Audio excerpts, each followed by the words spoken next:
Good morning and welcome to Studio 415. On today's show, we'll learn about Carroll's alternative education programs. You'll also get to hear and see some of Carroll's talented artists and writers. You'll find out what Common Sense Club is all about, and much more. I hope you're ready. It's time to enter Studio 415.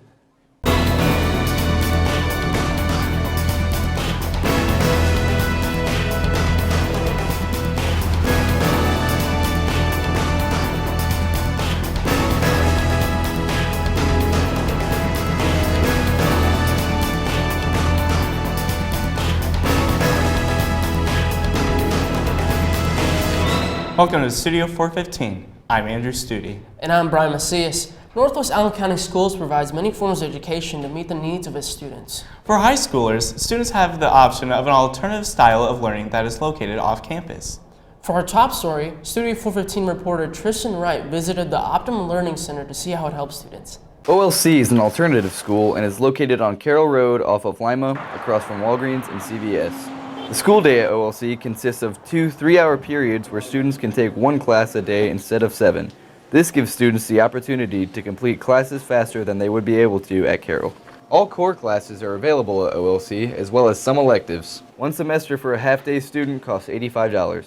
OLC started off as a collaboration between Southwest Allen County Schools and Northwest Allen County Schools around 28 years ago. Teacher Amy Gomez has been teaching at OLC for 6 years. According to Gomez, being a teacher at OLC isn't too different from being a teacher at Carroll. What I find very fabulous about OLC is that a teacher at Carroll High School may only have a student for 1 semester, but I get the opportunity to possibly be with them on their journey for 2 years. Assistant Principal Courtney Veith oversees OLC and plays a role in who will be enrolled at Optimum Learning Center. I take a look at any student who would like to enter into OLC. I take a look at their application, have conversations with their guidance counselor, make sure that they're a good fit for OLC. Over 20 students attend OLC, and they appreciate the fact that their experience here is tailored for them and them alone. Now, I do miss coming over here, see my friends and everything in the hallway, but this is definitely the right path I've taken. Ultimately, OLC is a very helpful alternative for many students at Carroll. It helps students that need to work during the day and students that need to get back on track to graduate. If you think this might be the right choice for you, talk to your guidance counselor about OLC. For Studio 415, I'm Tristan Wright. Another alternative learning program at Carroll is called Apex. It has the same goal as OLC, but a much different approach. Studio 415 reporter Zach Sagan gives us a look at how the program is run.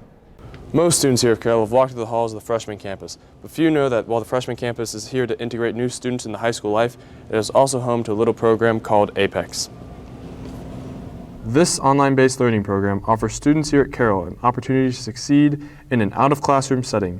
The structure of the classes are similar to regular classes, with each course broken down into several units and other assignments. The only difference is that the course is taken on a computer.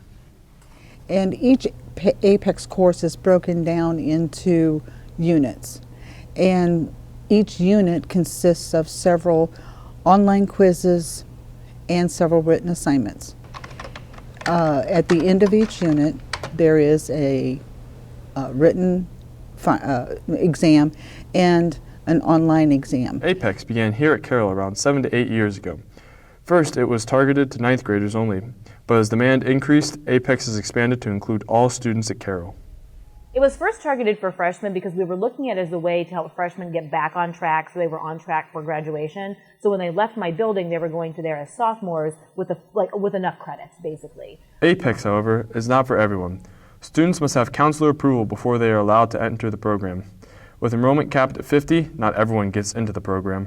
It is recommended by guidance counselor, and anybody, you can't sign up for Apex on your schedule or anything of that nature. Typically a student or perhaps a parent or a teacher may come to their guidance counselor and say, we've got this going on, is there anything else we can do? The guidance counselor then kind of evaluates the situation, they'll contact me, we'll have that conversation to determine if the kid is a good placement on Apex or not. In comparison to regular classes, once you've been accepted to the Apex program, it only costs between $20 and $33 depending on the class.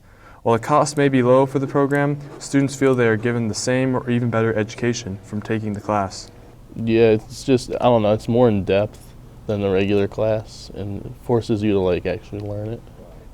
It's really helpful because you have to have a lot of self-motivation to be able to get the classes done within that 1 semester because they are shorter than just a regular class. If you feel that Apex is the right choice for you, contact your guidance counselor to take the next step.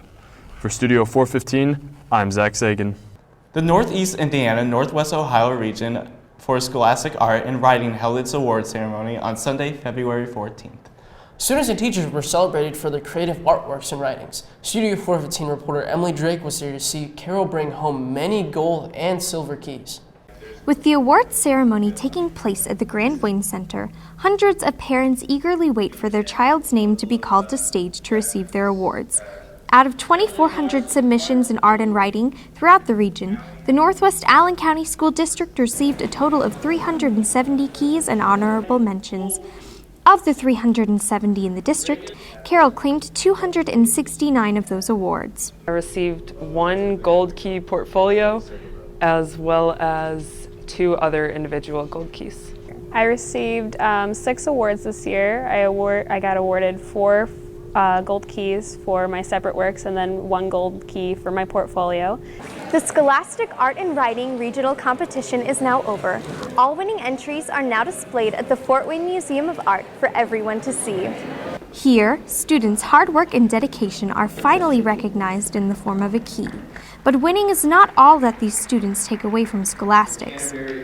I've heard that it's an honor to get a portfolio in Scholastic, so I was really excited that mine was able to get in. And to me, that portfolio was a collection of illustrations I've done, and those are all illustrations that matter to me and have meanings behind them.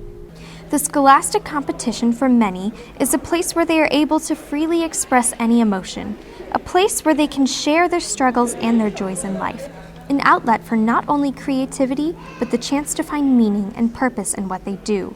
I really feel like it means validation for everything that I've been working really hard on because, art is something that I really deeply am passionate about and really want to pursue when I, graduate out of high school and go to college for.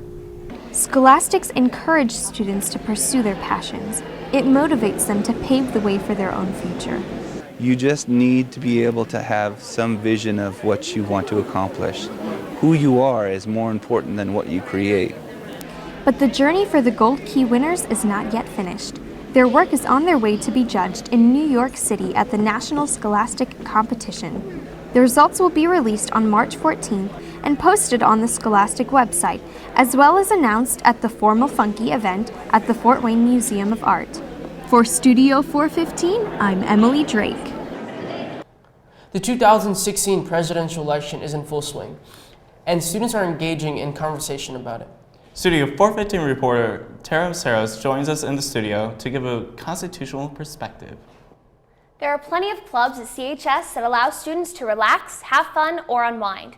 But I have found that the Common Sense Club encourages students to engage with politics and to continue to think critically during activity period. Here at Carroll, there are many clubs that students can take part in, ranging from spreading kindness to speaking French. But there's one club in particular that seems to be on the rise, the Common Sense Club. Common Sense Club is a place where students can go to talk about the constitutionality of current events. They try to promote political discussion and seek truth through the Constitution. Foreign policy is another big one. They look at government policies a lot to see how that, to see the implications on the Constitution and what impacts that might have on them personally. During club meetings, student leaders lead an open discussion in which anyone can express their opinion on that week's topic. It's more of a think tank club just to talk about issues. The club sponsors are Christopher Adams and David Brooks. The club leaders are Austin McNamara and Colin Diller. We just organize the meetings and find a topic that we're going to talk about that day.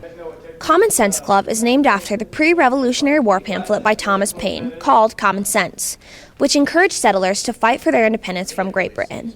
The club is a safe environment for students to discuss their views on current events such as the 2016 presidential election. There will be, I'm sure, some discussion on what candidates they feel follow closely to the Constitution. Any 10th through 12th graders are welcome to come to the club. The club meets during activity period in the multipurpose room. For Studio 415, I'm Tara Maceros. On Wednesday, February 3rd, the Carroll Freshman Center welcomed over 600 8th graders to visit and learn about high school. Studio 415 reporter Jordan Marigny joins us now in the studio. Jordan, what can you tell us about the class of 2020 and how they are preparing to leave middle school?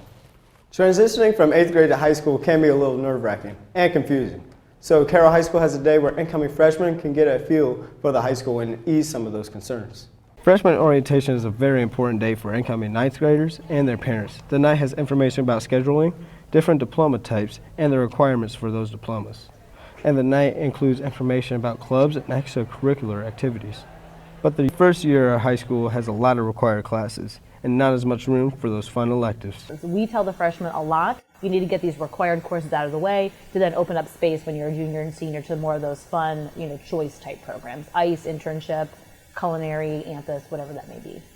Going from 8th grade to 9th grade can be a little overwhelming. So I asked a couple incoming freshmen if they're ready for the challenge. I'm partially ready, but also a little bit not, because it's just pressuring. Yes, I am excited because I'm looking forward to meet new people and get to know some of the teachers and start new classes.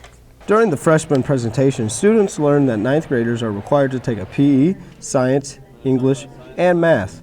A history class is required, but they can take that during their sophomore year. This means there isn't as much room for those elective classes. The guidance counselors explained how 0 hour works and how the different diploma types work. The night wasn't just targeting the students, but to the parents as well.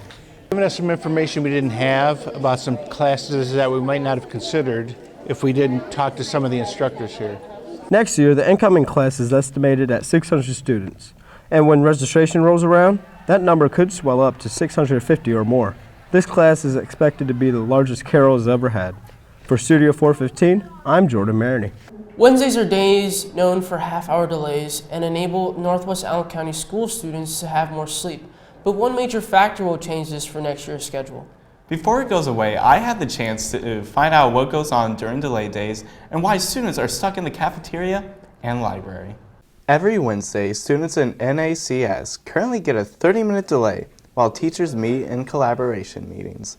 Students who arrive to Carroll High School early are detained in the cafeteria and may be allowed to go to the library.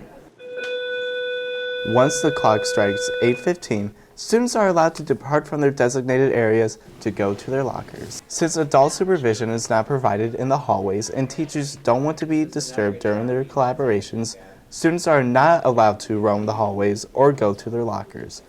Breaking these rules will result in different punishments, including a detention. But if it becomes a problem, there's a possibility for an in-school suspension. Typically, it's something that the first time they ask them to head back to where they need to be. And then if it happens beyond that, then it's something that we just have to look at the situation and how it's handled by the student and then go from there. Even though students do not mind staying in these designated places, the biggest concern is they have the difficulty getting to their lockers due to a large traffic jam in front of the cafeteria and library.